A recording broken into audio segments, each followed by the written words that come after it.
இன்றைக்கி April 7க்கான current அஃபேர்ஸை பார்த்துட்ருக்கோம். முக்கியமான தினம்னா இன்றைக்கி உலக சுகாதார தினம்.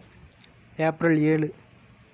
ரெண்டாவது கரண்ட் அஃபேர் பாம்பன் புதிய ரயில்வே பாலம் ஓப்பன் பண்ணியிருக்காரு. அதாவது நம்ம இதுக்கு முன்னாடியே பார்த்தோம்.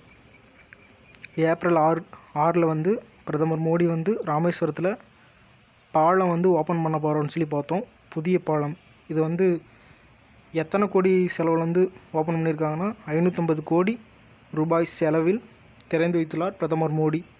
அது மட்டுமல்லாமல் நவமி அதையும் பங்கேற்று ராமர் அந்த தினத்தை முன்னிட்டு பங்கேற்றிருக்கார். அந்த நிகழ்வையும் பொருட்படுத்திட்டு அப்புறம் அவர் கிளம்பிட்டார். அடுத்து பிரேசிலில் நடைபெற்ற உலகக்கோப்பை குத்துச்சண்டை போட்டியில் இந்திய வம்சாவளியைச் சேர்ந்த ஹிதேஷ் தங்கப் பரிசு வென்றிருக்கிறார்.